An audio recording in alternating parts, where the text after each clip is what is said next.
Modal verbs. आज हम model verbs के बारे में पढ़ेंगे।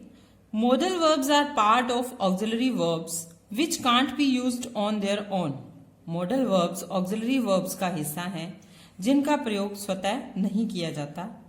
दे are accompanied by main verb. इनका प्रयोग मुख्य क्रिया के साथ होता है। They are also known as modal auxiliaries. इन्हें मॉडल ऑक्सिलरीज भी कहा जाता है। Use of modal verbs. Modal verbs के मुख्यतः प्रयोग हैं command, request, permission, obligation, probability. अब हम मॉडल वर्ब्स के कई प्रकार जानेंगे। कैन। कैन का प्रयोग एबिलिटी के लिए होता है, जैसे आई कैन स्विम, मैं तैर सकता हूं। कैन का प्रयोग इनफॉर्मल परमिशन के लिए होता है, जैसे can I use your phone, क्या मैं आपके फोन का प्रयोग कर सकता हूं। नंबर 2, मे का प्रयोग फॉर्मल परमिशन के लिए होता है, जैसे कि मे आई कम इन, क्या मैं अंदर आ सकता हूं। पॉसिबिलिटी, संभावना के लिए, इट मे रेन टुडे, आज बारिश होने की संभावना है। नंबर 3, मस्ट, स्ट्रॉन्ग ऑब्लिगेशन के लिए इसका प्रयोग होता है, जैसे you must stop when the traffic lights turn red, तुम्हें अवश्य ही रुकना चाहिए जब ट्रैफिक लाइट लाल रंग में बदले।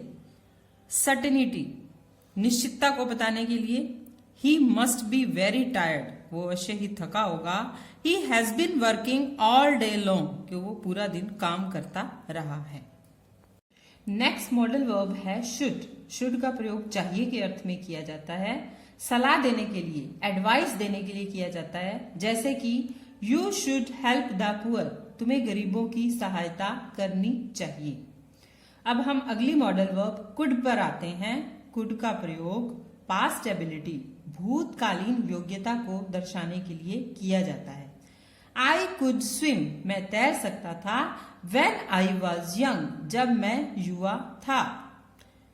कुड का प्रयोग पोलाइट रिक्वेस्ट, विनम्र प्रार्थना के अर्थ में भी करते हैं। Could you help me please, कृपया आप मेरी सहायता करेंगे। अगली मॉडल वर्ब है माइट।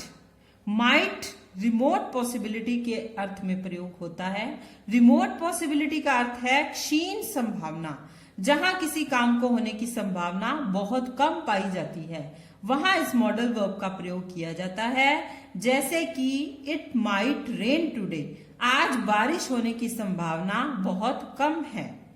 नेक्स्ट मॉडल वर्ब है ऑट टू।